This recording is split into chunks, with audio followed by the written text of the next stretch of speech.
Welcome to the Born Unbreakable podcast. I'm your host, Coach Des, mindset motivator and lifestyle entrepreneur. From lost trauma, disappointments, and devastation to healing, hope, and betterment, what has grounded me is my unbreakable spirit. We all have that spirit within us. Every week, I'm here to inspire you with stories of perseverance and growth. My mission is to help you crush self-limiting beliefs and to be unapologetically you. You are your only limit, so take action today. Let your unbreakable ride begin now. This episode is brought to you by Brasserie. More than just bra straps, the accessory I love. With styles from dainty to daring, you will too. Click the link in the description or go to brasserie.com and use promo code BUSHIP to get free shipping on your order today. Welcome to the Born Unbreakable podcast. I'm excited today because I actually have a dynamic duo. This is the first on this podcast show, and so I'm also excited just because of the connection that I have with female entrepreneurs who are also Filipinas. So a lot of awesome connection this morning, and it was funny because I actually learned that Jenn is the wife of my sister's best friend's brother. So I know that's kind of like a what is it? So yeah, so Rowena, Romeo's sister, went to high school with my sister at Logan, and they just grew up as best friends together. So I've had the pleasure of watching all of Romeo's work, and now it's been awesome to be able to introduce to Jenn's work and Rose's work, and they are the co-founders of In Her Purpose, which is, I'm going to let them talk about that more, but I'm also excited because they've authored a book called In Her Purpose, and I really want to dig into it because I think it's going to inspire a lot of people. So I'm just going to give a quick introduction to both of these amazing women. Rose is a business mentor and a success coach for high-performing women entrepreneurs, and she's also the CEO of RVNB, which is an artist management agency. And Jenn is a strategy and operations expert who has spent years in management consulting, over a decade in the tech industry, and now together, this dynamic duo does so many things, including speaks, empowers, motivates women to find their success and their purpose. So thank you both for coming on the show today. I really appreciate it. We are so excited to be here. Thank you for having us. Yeah, so let's just dive right in. As I mentioned, as first generation Filipinas, which I'm one myself. My father was born Filipino, born in the Philippines. You guys both blazed your own trails. In our culture, for those of you that are listening and don't know, too much about the Asian culture, we're taught some pretty traditional things. You may or may not have met a nurse or two that happens to be Filipina, or those in the medical field, or perhaps engineering, and that's awesome.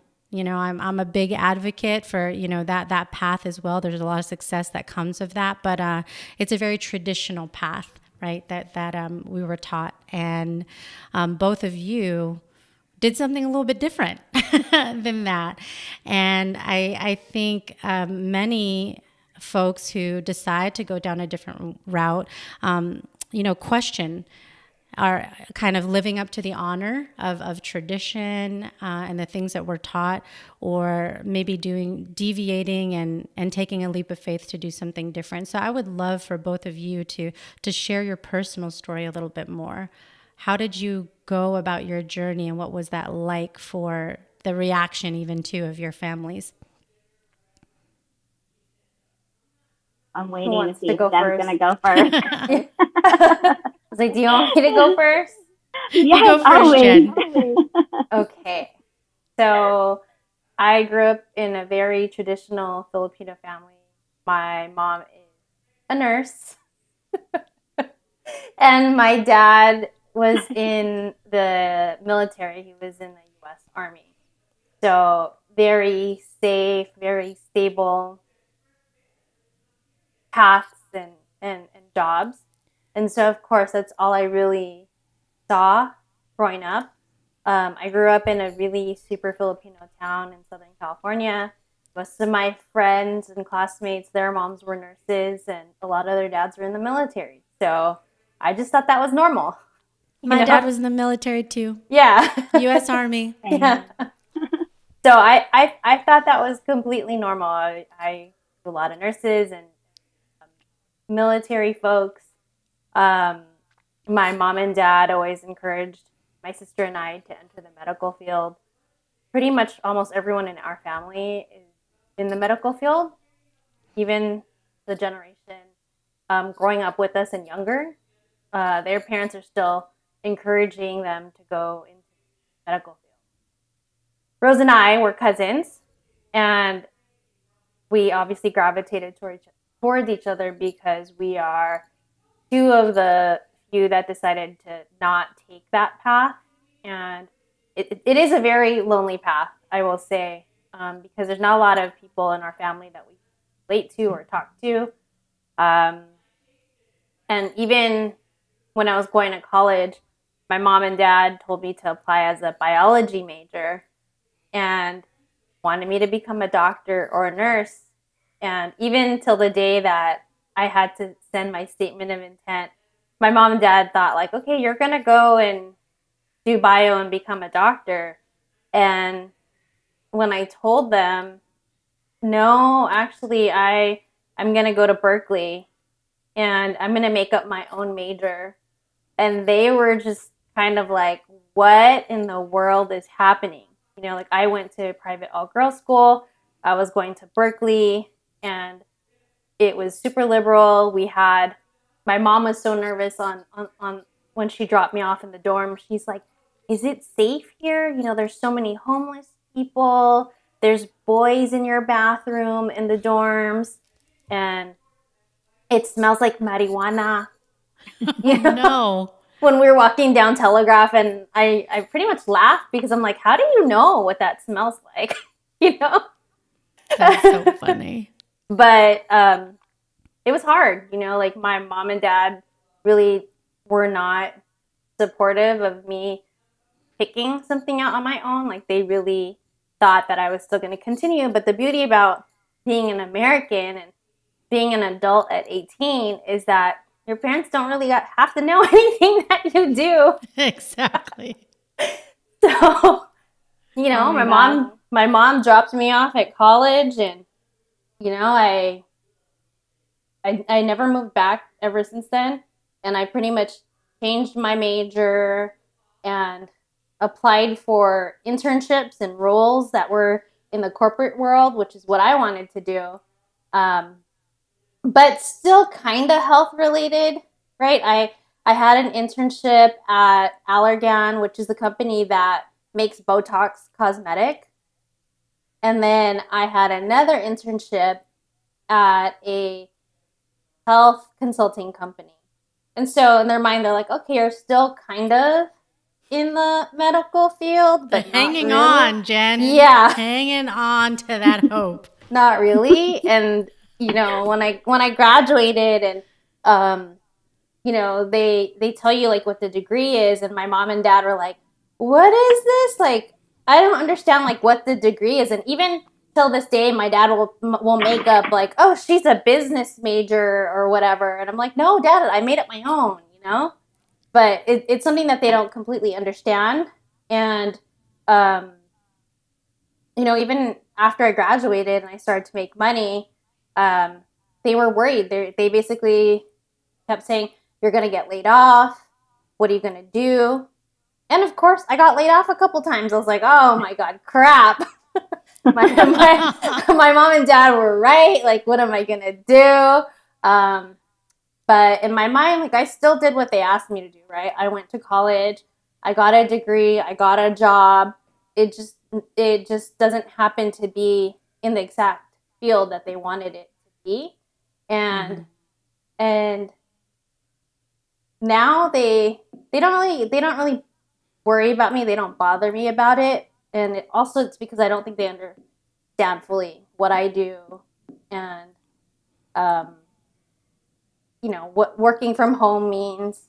Like, they don't understand what that means. It's just, to them, as long as like I can support myself and I'm pretty independent and I'm okay, they pretty much leave me alone. But I mean, I had to follow the go to college thing.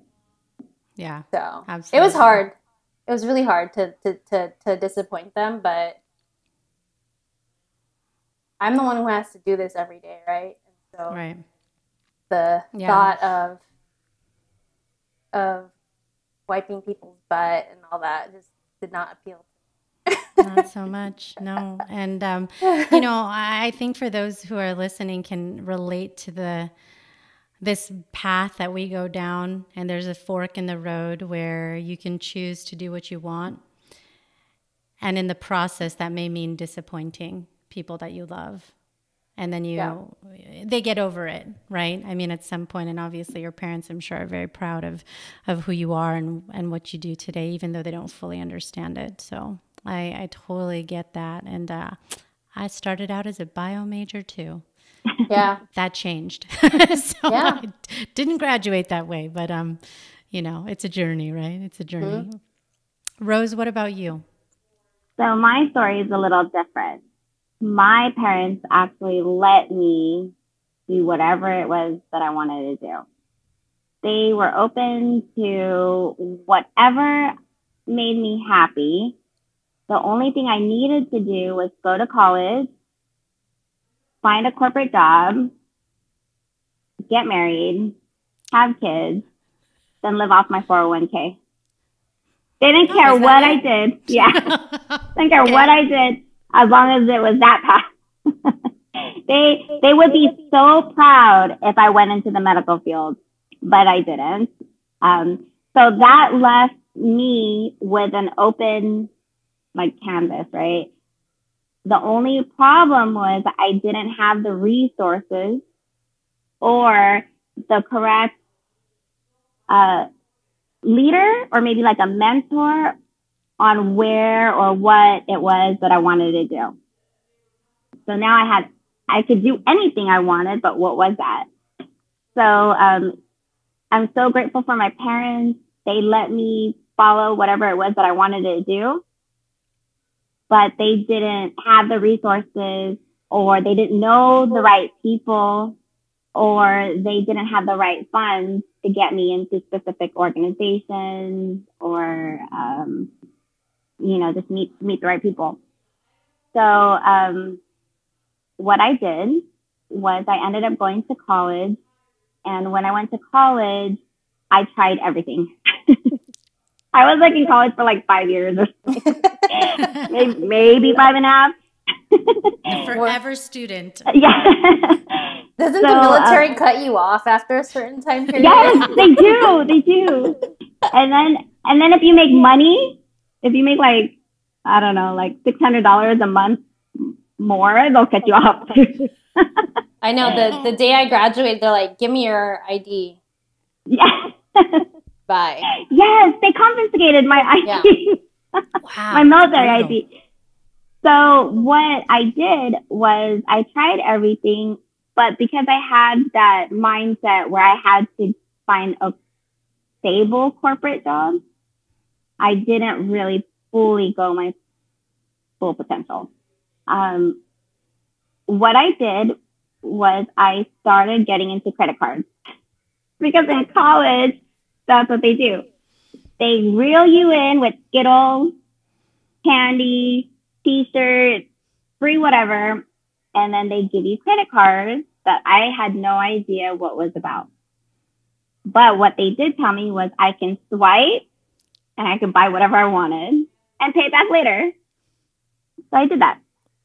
And I ended up getting into a lot of debt. To me at that time, it was a lot of debt. It was $600 or something.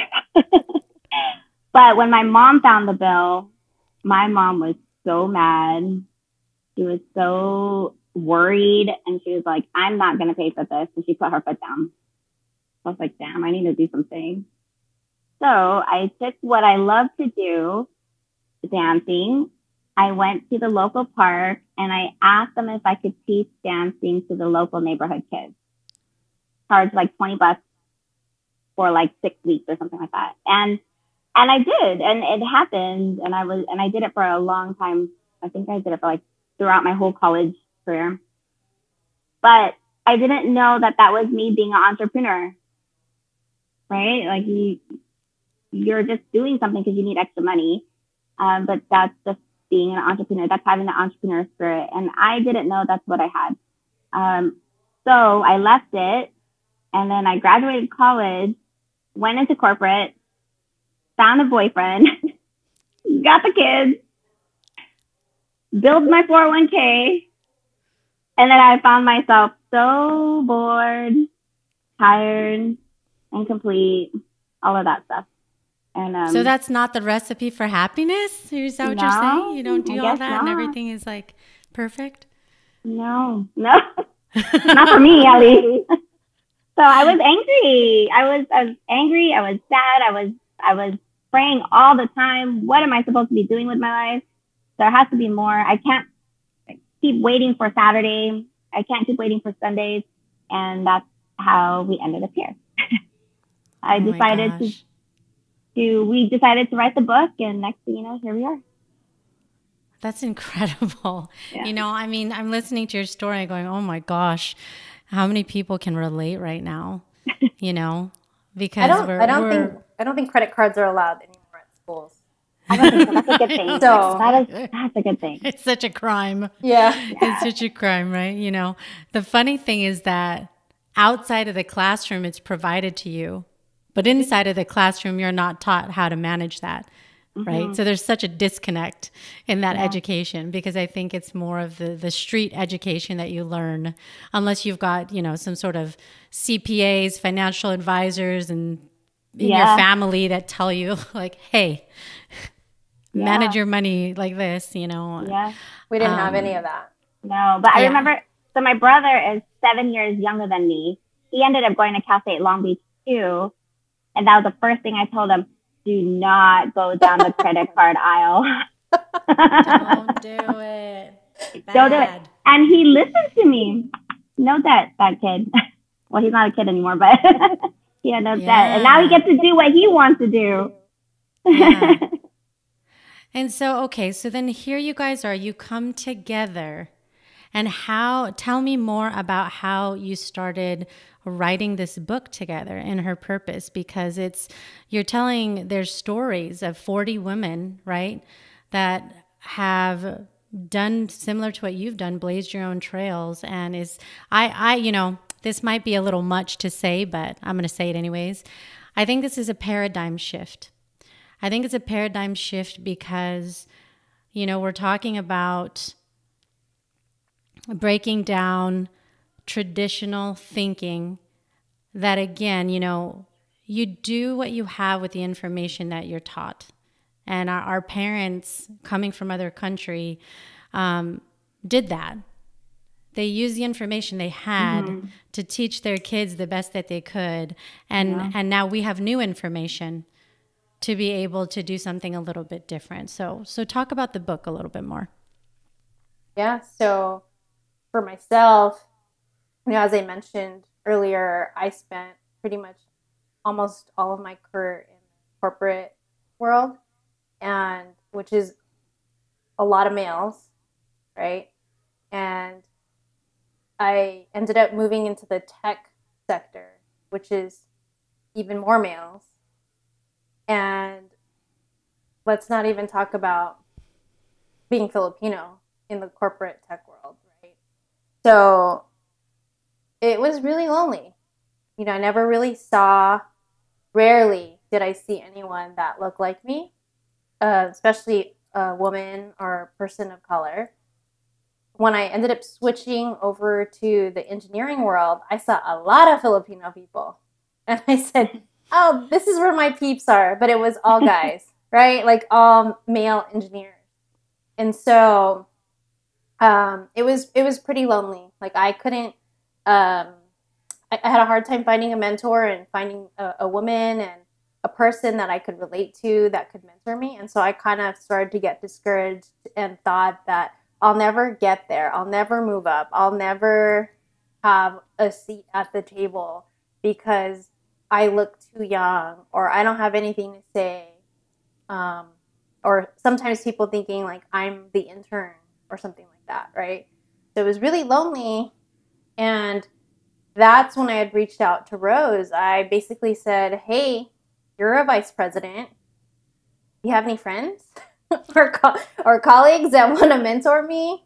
And she said yes. In fact, she was working as a vice president for an ad agency, and then she was also managing the Philharmonic. And so Rose was traveling around the world and meeting people that looked like us that were making a lot of decisions, which I'll let her explain more about. But from that opportunity, Rose was able to meet a lot of women like Sheila Marcello. She's one of the founders and former CEO of Care.com.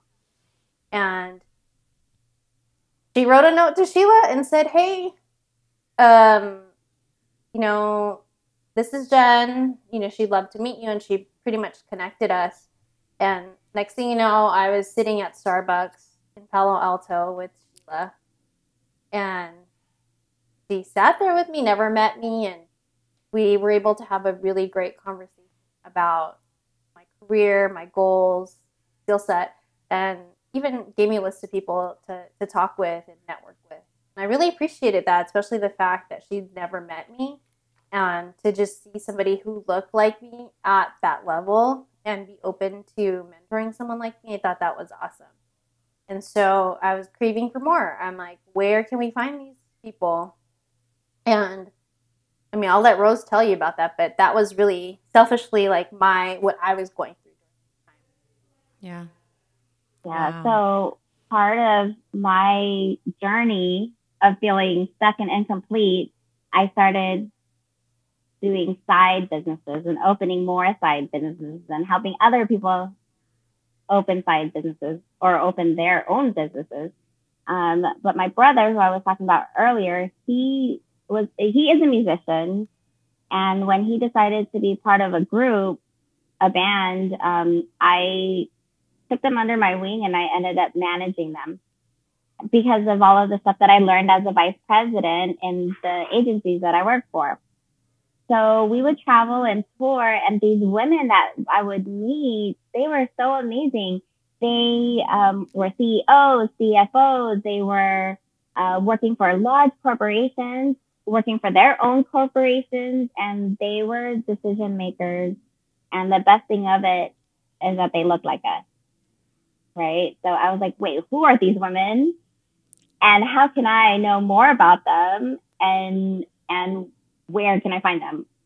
So I Googled them. I found nothing on them. And I was like, there has to be a book. There has to be a book on them. And I need to read this. I need to find it.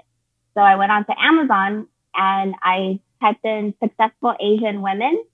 And the only book that popped up by itself, no other book, was How to Marry an Asian Woman. Yes. Yeah. Yes. I see your face. That's preposterous. Yes. So and this that is only like 2018. 2018. That was a light bulb moment of like, this cannot be happening. And knowing what Jen was going through and knowing how I felt at that time, we decided to make a big change on Amazon.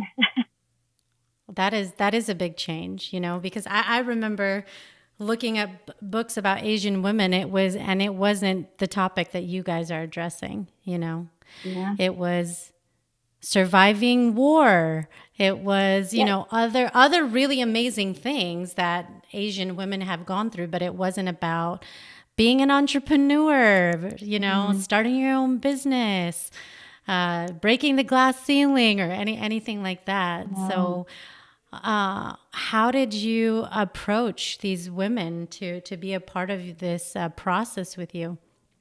So one was that a lot of the women that I met, I reached out to them and we talked to them about that. And two, Jennifer was really clever. She was actually the force that made this happen, but she started DMing people. Go ahead, Jen, you can tell her more about that. Yeah. I mean, we started with our own network, and then we realized like our network is really short, right? And we couldn't find things on Google. So then I went to Instagram and started looking up people and hashtags and, sliding through people's DMs. Like one of them that I laugh about all the time is, Mafe really got me addicted to that TV show Basketball Wives.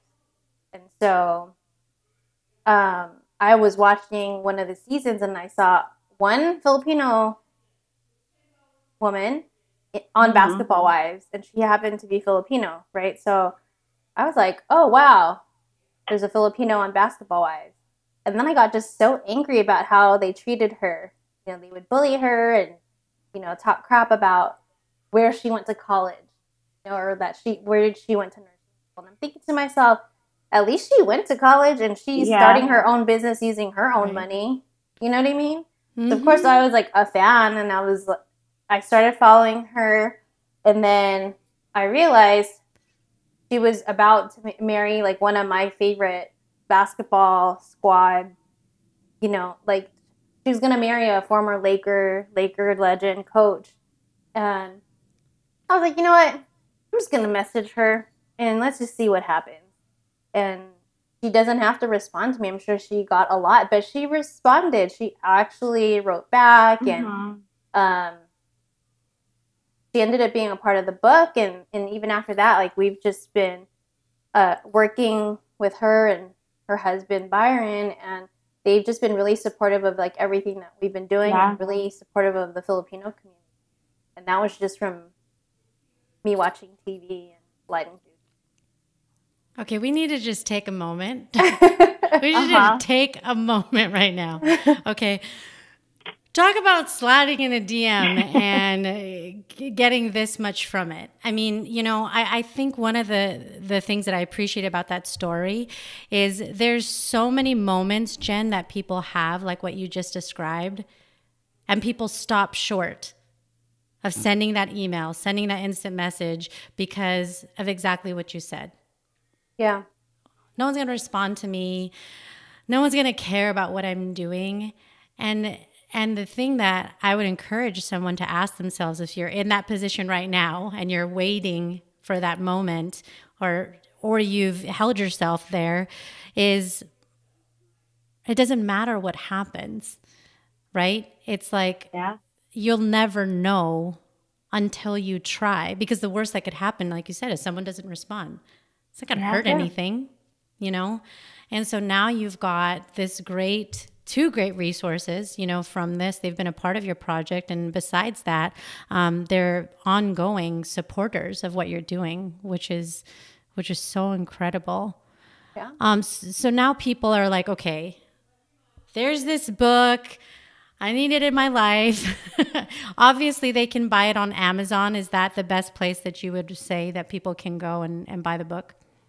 Well, some people are Amazon haters, so they've asked, they've asked us, where else can they buy it? And you can buy it at Target.com, BarnesandNoble.com, which are also big corporations. But if you don't want to support a big business, you can also buy it directly on our website on innerpurpose.com. Or if you live in California, in Long Beach, one of the women featured in our book, Pat Engel, she owns a shop called Make Collectives in downtown Long Beach, and she carries our book there. That's amazing. Yeah. So there are many ways that people can buy the book, which I think is so important. And I want to also just talk a little bit about the community, because I think it's amazing that you have this, and I think it's going to change so many people's lives. Not just if you're Asian, but anybody who reads it. If you're a woman, and honestly, if you're a man, you need to be empowering your women. So you need to buy your woman this book, your daughters this book, your cousins this book. I mean, this is the kind of thing that when I say shift, this is how you make the shift. Is you get the knowledge out there and you start to change the way that people think by real stories of real people and the things that they've done. So, but you have a community now, right? Like of women and people that support. So maybe And talk men. a little bit of, and men, that's awesome. Yeah. So talk a little bit about that. Like what kinds of events do you do, or what kind of programs that you do to help people do more in terms of finding their purpose and their direction? Well, we do hold virtual workshops, and we also hold live workshops and events. The last one that we just had was called Rise and Thrive, and that one was actually a fundraiser for Big Brothers Big Sisters, and we collaborated with Joanna Alba, who's a fashion designer, and we were able to get the kids who we called Littles from Big Brothers Big Sisters and hold this big fashion show for them. And they were able to walk down the catwalk with their cute little outfits that Joanna designed for them. But not only that, they got to walk with a very cool athlete. Wait, and they got to design their own design. Oh, yeah, with they Joanna. got to design. Mm-hmm. Yeah. So it was a mentorship for these littles who want to know more about fashion designing, who want to become an athlete, or, you know, whatever it is that they want to do. We were able to hold that for these littles, and it was an amazing event for sure. And then not only that, but we have other programs where we help other women discover what their purpose is and discover what it is that they are really meant to do. We go through different programs. There are women who already know, but they don't know where to start. And then there are women who don't know, and they just need some type of push to go out there and actually cultivate what that is. And so we hold programs like that. The one that I hold very near to me is called Own Your Purpose. And that one is where we take their business idea and launch it to the market. Yeah. It's like Shark Tank. Yes, yes, it is. Yeah, there are women who have products. There are women who have services. There's a lot of women who were like me, or are like me, where they felt stuck or bored, or they felt like they just didn't feel like they were, or where they belonged, right? So we help them, and we're the resource. Yeah, and then Jenn has a really cool program, which is called Level Up, and you can talk a little bit more about that. Yeah, so I teach this class called Level Up, and it's really tailored to women and men who want to level up in their careers, whether it's a new grad trying to figure out how to get their foot in the door and how to best present themselves, or someone who is at a level and they feel stuck and they're wondering, how am I going to get to the next level? One of the latest clients that I'm working with now, she's been a stay-at-home mom for over 10 years. She wants to re-enter. So I'm helping her with her resume, her LinkedIn, going to get her ready for interviews, and really help her figure out what it is she wants to do now that she is deciding to go back to work. So it's really about how to present yourself and how to level up, and whatever that looks like to you. Yeah, that's amazing. So if people are interested in your programs, where do they go to learn about them? On our website, they can go to innerpurpose.com, and there's programs. You guys are pretty efficient like that. Your website's the key to everything. You get your book there, get your programs there. And so I'll make sure that's in the show notes too, so people can, if they forget, they can go to the show notes and click on that. And they can also slide in that DM to us. We always answer. We do answer. That's awesome. So they can follow you on your socials, right? So what's the best place to follow you on Instagram? On Instagram, Facebook, we're at In Her Purpose. And then we're also on LinkedIn, Twitter, TikTok, Pinterest. So modern. At In Her Purpose. You make it so easy. You make it so easy. So follow Jenn and Rose at In Her Purpose on all social media platforms. You can go to their website as well. I want to take some time with a few questions to get to know both of you a little bit better. So I'll ask you and you guys can take turns in answering. So the first question that I have, we'll go back to you, Rose, is what 3 words best describe you? Okay. I'm a doer, right? If I say I'm going to do it, I'm going to do it. I'm compassionate, I think. When people need something, I really know how to, understand them. And 3, I think I'm just like a go-getter. Yeah, if I want something, I'll go out to get it. It might take a while, but I'll do it. I think you've done pretty well at that. I think you've done pretty well at that. That's awesome. Doer, compassionate, and go-getter. I like it. Jenn, what about you? I had this friend in college, and he sent me this T-shirt which says, "Oh, this totally reminds me of." It's still something that I laugh about and carry with me. It's classy, sassy, and smart assy. That's you? That it rhymes. Yeah. It's even better. Yeah. You'll never forget that. Oh, yeah. I love that. He told me that in college.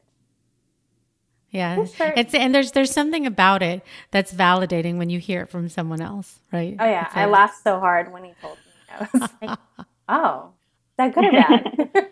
Like, is it a whole T-shirt just about me? Wow. Yeah. Thank you. It's impressive. Okay.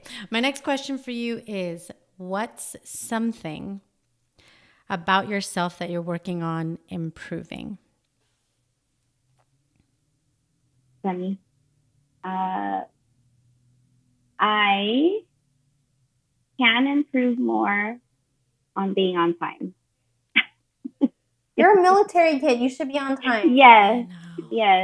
There's always that 15-minute gap that I need to take care of. I either wake up 15 minutes early or plan ahead. I get it. I got like 2 kids. That's an excuse.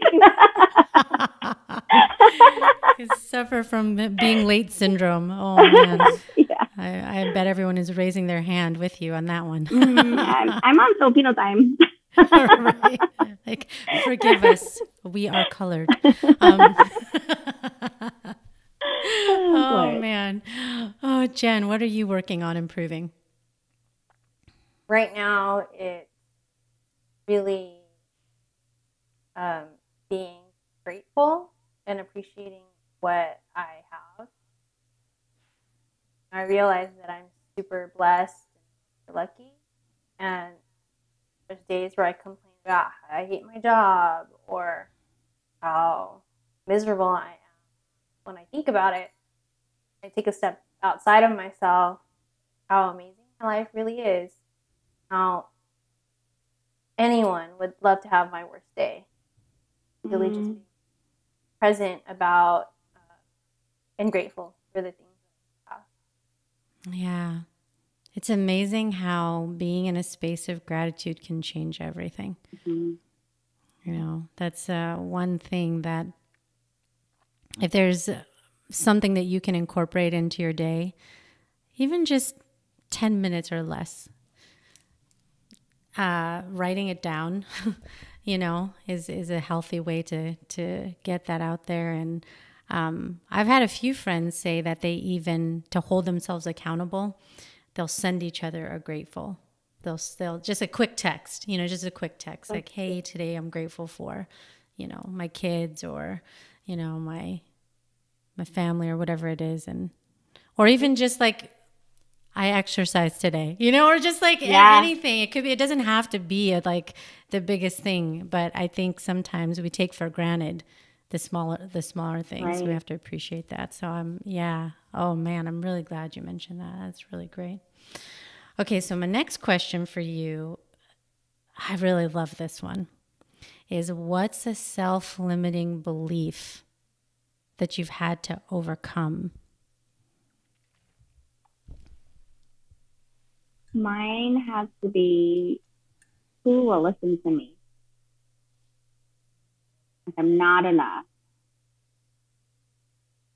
But I've been able to overcome that just by thinking about everything that I've done, my past experience, everything that I've failed, everything that I've overcame, every study that I've done, every license that I have, every degree that I hold, whatever. I just have to remember that I've done what I did, and I need to own it. Yeah. That's another thing as women. I think that ownership is sometimes something we struggle with. Yeah. Is even with all the different achievements and anything you put up on your wall or any letters you get after your name, it's still like, but there's like a but after. Mm-hmm. We have to stop that, right? That's tough. How about you, Jenn? For me, it is knowing that I deserve a seat at the table, and that people really are interested to hear what it is that I have to say, and that diversity matters.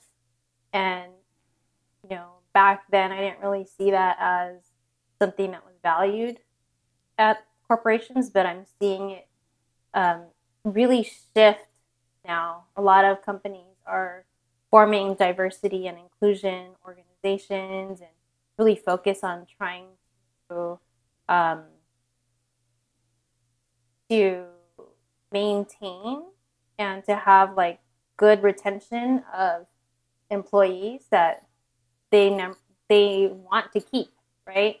And so at the company where I'm at right now, they have a huge focus on retaining and attracting talent from the Black and Latino communities, and especially also they have a huge push on women. And so back then, I was always wishing, why can't I be so confident like that guy? Like, he's so confident and talks like he knows what he's saying. Everyone's like nodding their head, like, yeah, he's right. In my head, I'm like, no, he has no clue what he's saying, but he's so confident about it, right? And I was always trying to compare myself, like, how can I be like that? Like, do I have to wear heels so I look taller, or do I have to dress up in nicer clothes and stop wearing hoodies and sneakers so I stop looking like an intern? I started to think about all those things. And now, I don't know if it's like I'm older and I don't really care about that. Like, well, whatever. Maybe I'm more confident because I have more years of experience and I know what I'm doing now. Back then, I was always questioning, like, do I really know what I'm doing? Well, want to listen to what I have to say? And even when I would physically walk into a conference room in the past, I would sit on the outside or sit in the back of the room. And even if I saw an empty seat at the table. And so now, if I see a seat on the table, I'm going to go. Yeah. Whatever. Yeah. It's open. You got to Sheryl Sandberg that seat. Yeah. Lean in. Just sit there. I'm sitting here. I'm going to sit there. Yeah, I do think that's really important because oftentimes, well, there's two things that we can call out. One, being a woman, that is a common thing that women do. Being a Filipino woman, that's even more because our culture we're taught to be more subservient. Mm-hmm. You listen, you have respect. And that's a good quality to have. I think people like working with those who are respectful and are good listeners, but we also have to be good speakers. Yeah. We also have to speak our mind and say what we want, even if it's different. Because I think it's those unique differences that allow us to embrace, diversity even more. So that's such an important thing. So take the seat, people, when it's open. You sit in that empty seat at the table. Okay. My next question for you is, what is one thing that you would want to see changed in the world? I have a lot. You're like, but I have I'm a gonna list, actually. But I'm gonna focus on, for this question, I think it would have to be homelessness. There's a lot of people out there who are suffering, who are probably on drugs. There are women that have children that don't have a home. I just want to be able to see the world where everybody has a roof on their head and everybody has a place to call home. So, yeah, I think that's important. Love that. For me, because it is election day in California today, yes. and I'm just so irritated about like how everything's become political, and I hate talking about politics, but one of the things right now that really bothers me is that the politicians. Hi, Romeo. One of the things that bothers me right now a lot is that politicians are trying to weigh in on what people are supposed to do with their bodies. Texas, they're talking about women and abortions, and it's like, it's not your body, you know. Like, right. let a woman decide what she wants to do. So yeah, amen to that. Yeah. I mean, man. First of all, they can't even have babies. So, like, why are they deciding? Yeah. You know what I mean? It's so dumb. Yeah. Just let people do what they want to do. Let them decide for themselves. You don't tell us not to eat a cheeseburger, even though you know that's bad for us. Right. You know? There's commercials every 5 seconds about a cheeseburger. Yeah. You know? Or any other horrible thing that we could be doing, some indulgence, right? It's pretty amazing, you know. I think there's so many things out in the world that needs to be focused on or fixed, and then they go and they do this, or like they're focused on this. It's like, what about the drug problem? What about the gun problem? Right? Like, there's so many things. There's like an opioid epidemic. There's education problems. So many. Like even just like, you know, you've been to other countries, right? If you look at their list of ingredients of ketchup, in the UK has like 4 things. You look behind the ketchup bottle here in the United States, it's got like 1,000 things. Right. Like, how about that? Let's ketchup is made out of a tomato, right? Like, what is all this other crap that you're putting? You're feeding us so many things. Yeah, it's irritating. There's like a Netflix documentary on all of these things too. You know, all the things that we need to be paying attention to. But you're right. You know, I think that I would say and encourage people to find other sources than just turning on the news to get information, because, you know, 98% of it is negative and majority of it is political. And if you want to wake up and feel very divisive, that's the way to do it, you know. But if you want to wake up, you know, going back to the kind of the theme of this podcast, which is about being in your purpose, is you have to find things that enable you to take positive action and actually have some good influence in the world. So probably watching crazy politics is not going to get us much further. Nope. So that's another piece of advice to take from the show today. Okay, what about, speaking of advice, what is one of the best pieces of advice that you've ever been given? Well, in general, my father told me, this is like had to do with relationships. I'll give you 2. Relationship is a man should never have to make you cry. Right? Like, my father told me that. My father said a man should never have to make you cry or to ever get in, to have that feeling where you just have to cry. Okay, so that's one. Two, the next thing will always be better. So, and that's like in general, like anything in relationships, in work, in whatever it is that your idea that you cultivate, and then it just didn't work out, the next one will always be better. You just have to keep trying, stay committed, and you have to fail in order to reach your true potential. That's amazing. Yeah. I love that advice. You have a wise father too. Yeah. For me, it was one of my mentors when I was in college. He told me once you get a real job, still live, spend like you were still in college. And what he meant by that is, you know what it feels like to be a broke college kid, and you know that you're capable of living like a college kid. He wasn't saying like, you know, eat ramen and pizza all day, not that. But what he was trying to say is, you know, once you start making real money, don't go blow your paycheck off and buy a new car or buy all these brand name purses and shoes and whatever credit card stuff you want to end up in. Credit cards. I know. No credit cards. So what he told me is basically is to not spend above your means, don't live beyond your means.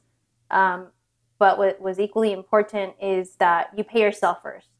And what he meant by that is by investing in your future. So he told me, you know, max out on your 401k, even though your paycheck is going to be. He encouraged me to get a financial planner who helped me get life insurance at 20, I think I was 20 years old. Mm-hmm. And I'm like thinking to myself, like, why do I need life insurance? But I'm glad that I got it at such a young age, because then, you know, you don't have health problems. It's super cheap. What else did he tell me? Basically, like to have like short, medium, and long-term goals. Like I had a financial planner since I was 16, and he would ask me, okay, like how are you going to pay for college? How are you going to save for a house? How about a wedding? And I'm thinking to myself, I don't even have a man. Like, why do you want me to save for a wedding? Talking about Willis. You know, but you know, they do that for a living. So they're used to seeing people with these milestones like wedding, home, paying down your college debt and things like that. And, you know, like we talked about earlier, no one talks about money, or in the Filipino community, like we don't know what generational wealth is. You know, our parents were barely making it and trying to figure out how to send us to college and have a house. You know, like Filipinos had like 10 people living in a house, you know, right, when they first got here. But for our generation and above, like I think it's really important. I want us to have generational wealth. Like I want us to be able to write wills and have trusts and, you know, be business owners, like have enough money where you know what a prenup and what alimony and what all that stuff means, you know? Exactly. Like that's stuff that people never teach us. You know, instead, like growing up, a lot of Filipino families, they're buying like fancy cars, like nice brand name things, and just all this expensive stuff. And, you know, I look at my mom now and she's like, I don't even care about any of that stuff. Like, I've had it. I don't need it. So like now, you know, growing up, I'm more mindful about like, well, why do you need that? Like it's nice to have, but like that shouldn't be everything. Like you should be thinking about, at least for myself, like how can I retire at a certain age? like, I don't want to work until I'm like 76 or whatever that age is. Mm-hmm. Yeah. So, yeah. Joe Coy talks about that in his special, Filipinos and their Louis Vuitton purses and all that. But it's a thing. It's funny because we can laugh at it just because, all of our aunties and maybe at one point even ourselves, had our share of handbags or whatever it is. I mean, I still do. Like, but inside, right? there's like Tupperware, right? Right. No, I don't have Tupperware and I don't have Skyflakes crackers in there, but my mom does. My mom always There's like has extra Skyflakes. ketchup bags. Right. Oh my gosh. Okay, so I have to ask, favorite Filipino food and favorite Filipino dessert? Like if you went to a Filipino party right now and you were starving, like what would you hope that was there? Kare-kare. Yes. Oh my gosh. And halo-halo. Yes. I like kare-kare and Isn't less bland? Filipino dessert? No, turon. Yes. Halo-halo turon. Oh, I could go on. I like ube ice cream. Oh. But they never have that at parties, so No, just a ube cake. turon. Some red ribbon. I would say at a family party, I would hope they have turon. And oh god, the cake that I hate the most at every Filipino party. Why do they buy mocha? Yeah, they do.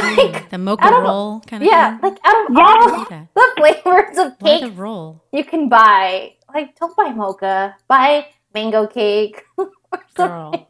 Yes. Oh my gosh. Yeah, I definitely in the last 2 weeks have had a turon and a halo-halo. My mom. So good. We got a Jollibee's nearby and like Filipino bakeries. So she's retired. Okay. These are the things that she does in her free time. Just to bring home. Oh my gosh, I found ube pastillas. And I'm like, what?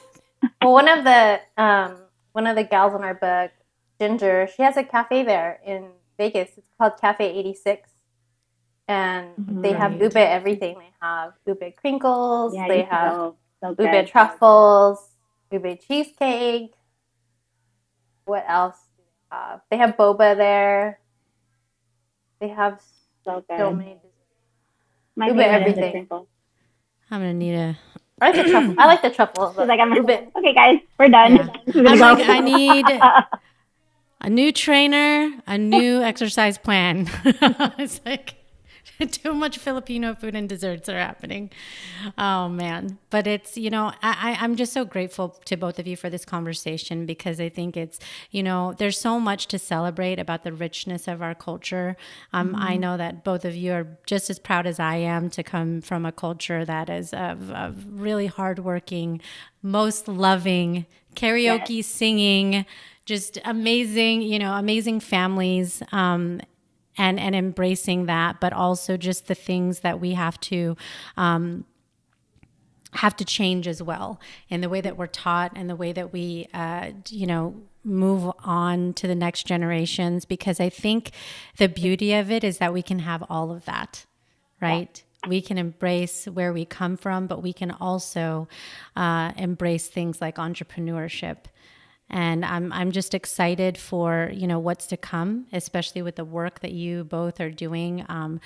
Since I've started following you and learning about everything you're doing, I just couldn't be more proud to be a part of a community that is of women like you who are down to earth and are so willing to open your hearts to help others, to be the best versions of themselves. Because at the end of the day, I think that's the kind of legacy that we want to leave. So thank you so much both for your time. Thank you. I appreciate it so much. Awesome. Well, I can't wait to get with you again and follow the events that you're doing. So everyone, don't forget to follow Jenn and Rose in her purpose again on all social media platforms and visit their website and definitely check out their book. Thank you so much. Thanks, ladies. Thank you.